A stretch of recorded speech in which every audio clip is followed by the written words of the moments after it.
Welcome to EduPro's Education That Matters. Okay, we are on our lecture 3 of number system. We'll begin with this. First of all, I want to congratulate Arfa Kibria and Fawzia Rahman. They gave the correct answers of both the questions that were asked in lecture 2. Now it's question time again. We have a question: which of the following is not an irrational number? Okay, you have to give the answer in comment box. Okay, पहले आप लोग answer दोगे, उसके बाद आगे का lecture देखना, ठीक है?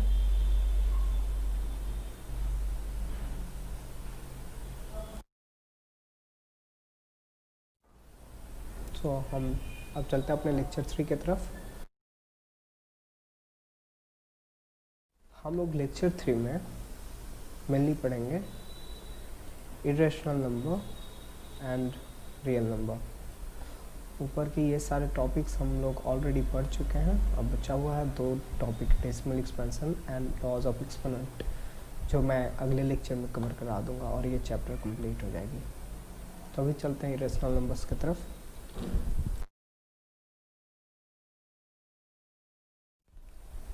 सो बिफोर दैट, ये टेबल मैं हर बार बोलता हूँ VBI है, सबको याद रखनी है. ये टेबल अगर याद है तो कहीं ना कहीं हमारी क्वेश्चन ऑटोमेटिकली सॉल्व हो जाती हैं. तो अगर आप लोगों ने इसे नहीं समझा है, नहीं पढ़ा है, तो लेक्चर 1 में मैंने समझाया है. मैं नंबर सिस्टम का प्लेलिस्ट के लिंक को आई बटन पे डाल दूँगा, वहाँ से आप देख लेना.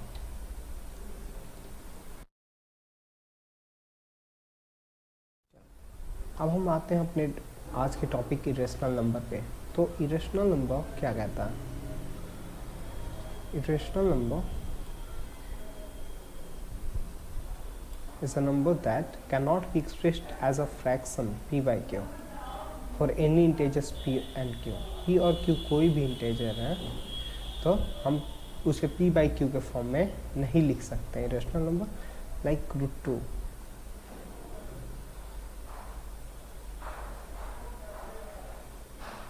ठीक, तो यहाँ पे देखो क्या लिखा हुआ है ना कि P और Q जो है, P और Q जो है वो इंटीजर्स हैं एंड √2 इज़ नॉट इंटीजर. यहाँ पे देखो एग्जांपल में है √2 इज़ नॉट एन इंटीजर. तो कहने का मतलब है कि मान लो कोई इंटीजर है 2/3 है, ठीक है, P और Q, तो ये हम लोग का इरेशनल नंबर नहीं है.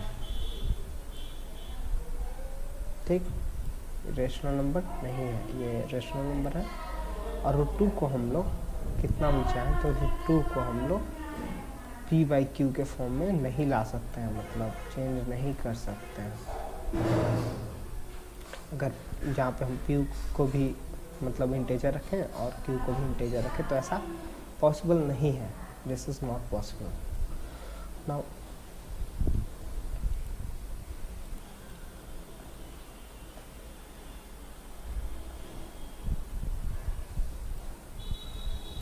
ओके, सो आते हैं सेकेंड स्टेटमेंट पे. Irrational numbers have decimal expansion. Irrational number decimal expansion neither terminate nor become periodic, मतलब जो ना ही टर्मिनेट हो और ना ही पीरियोडिक डेसिमल है. तो इसके बारे में अभी हम लोग डेसिमल एक्सपेंशन में जिक्र करेंगे. तो इस टॉपिक को समझने के लिए हमें डेसिमल एक्सपेंशन में पढ़ लेंगे. ठीक, इसे अभी अवॉइड करते हैं थोड़े से. सॉरी.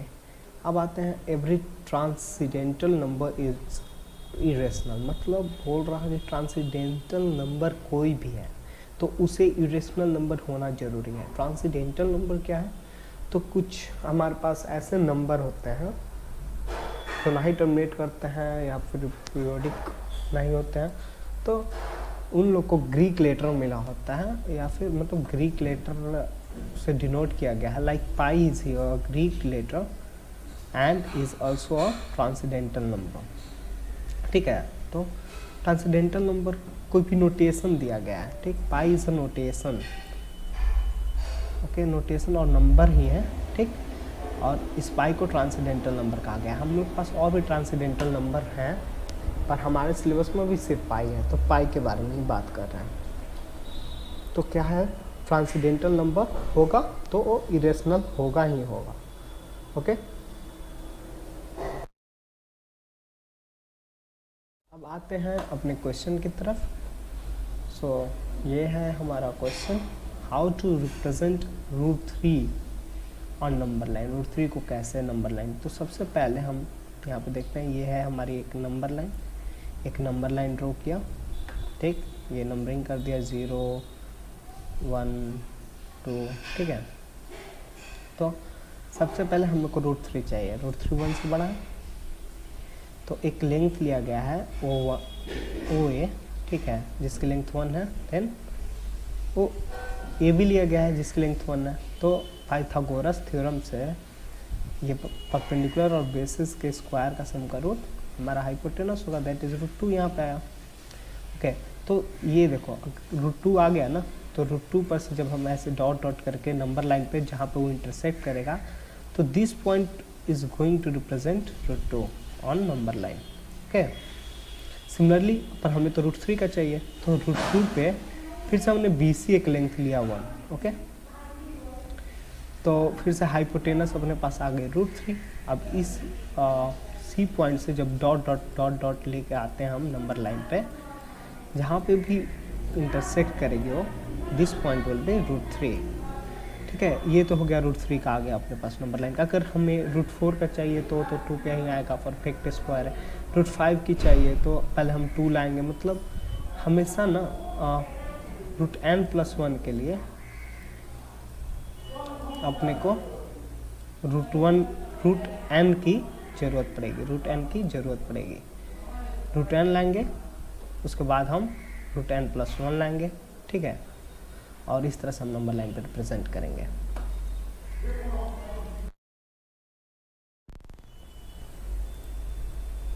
जी हाँ, तो हमारे पास नेक्स्ट क्वेश्चन है रेशनलाइज द डेनोमिनेटर्स, मतलब हमें डेनोमिनेटर्स को रेशनलाइज करना है। जहाँ पे डेनोमिनेटर्स इरेशनल होंगे वहाँ पर हमें डिनोमिनेटर को रेशनल फॉर्म में चेंज करना है। हमारे पास क्वेश्चन है 1/√5 + √2, ये हमारी क्वेश्चन है जिसे हमें रेशनलाइज करना है। तो यहाँ पे देखो डिनोमिनेटर में रेशनल नंबर, इसी को हमें रेशनलाइज करना है। तो हम कुछ स्टेप्स को फॉलो करेंगे। हमारी अगली स्टेप होती है कि हम पहले तो उस नंबर को लिखेंगे, फिर मल्टीप्लाई करेंगे किससे, अगर यहाँ पे डिनोमिनेटर में √5 + √2 है, ठीक, तो हम नेक्स्ट स्टेप में प्लस की जगह पे माइनस रखते हैं, मिडिल वाले प्लस की जगह पे। अगर भी प्लस √5 के आगे छुपा है उसको नहीं ध्यान देना है, जो प्लस यहाँ पर हमें दिख रहा है उसे माइनस कर देते हैं, ठीक।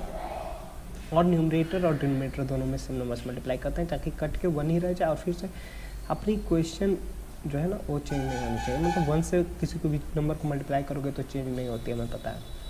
ओके, देन हमारी नेक्स्ट स्टेप जो होती है, आप मल्टीप्लाई कर दो, ऊपर में 1 से किया √5 - √2 आया, और नीचे में जब किया ना तो ये वाला फार्मूला हमें याद होगा, a + b × a - b = a²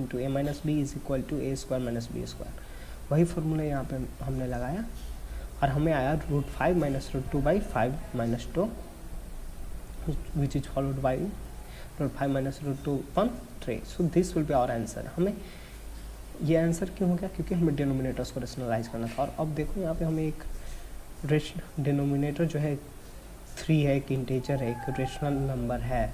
okay, तो हमने डिनोमिनेटर को इस तरह से रेशनलाइज कर दिया।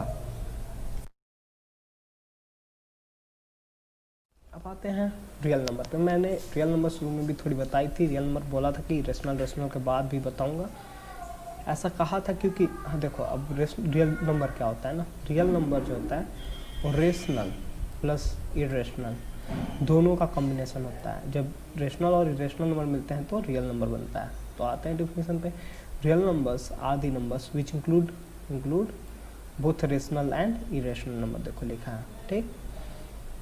और ये सारे एग्जांपल्स हैं जो कि डील कर चुके हैं। तो रेशनल नंबर का जो एग्जांपल था, इरेशनल नंबर का जो भी एग्जांपल था, they all will be included in examples of real numbers. Okay, तो यहाँ पर अपनी नंबर लाइन है, एक बार और सब समझा देता हूँ। हमारे पास नेचुरल नंबर थी शुरू के क्लास में, ठीक है। नेचुरल नंबर काउंटिंग नंबर थे 1 2 3 4 5। उसमें जब 0 ऐड कर दिया था हमने तो हमें होल नंबर मिल गया था। और जब इस नेचुरल नंबर का निगेटिव ऐड किया तो हम negatives of natural number, then we got integers, okay. Integers में जब हम लोग फ्रैक्शंस या नॉन इंटीजर्स को भी ऐड कर दिए then we got rational number. Okay, और रेशनल नंबर सारे नंबर लाइन पे जो भी हैं रेशनल नंबर हैं, इनके बीच बीच में ही इरेशनल नंबर आते हैं, like √2 √5 pi. Okay, this are irrational number. और जब ये रेशनल और इरेशनल मिलते हैं then we got get real number.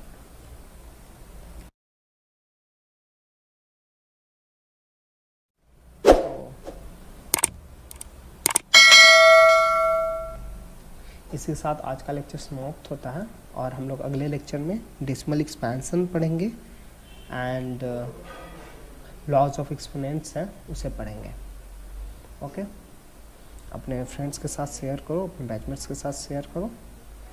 Okay, क्योंकि और देखो सब्सक्राइब कराना मत भूलो, आप सब्सक्राइब कराते हो तो हमें पता चलता है कि हाँ हमारे स्टूडेंट्स की नंबर बढ़ रही है।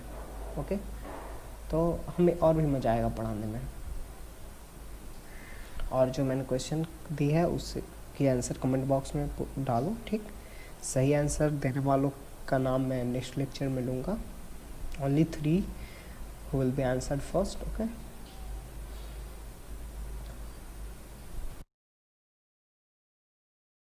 so thank you guys, hope you like our video.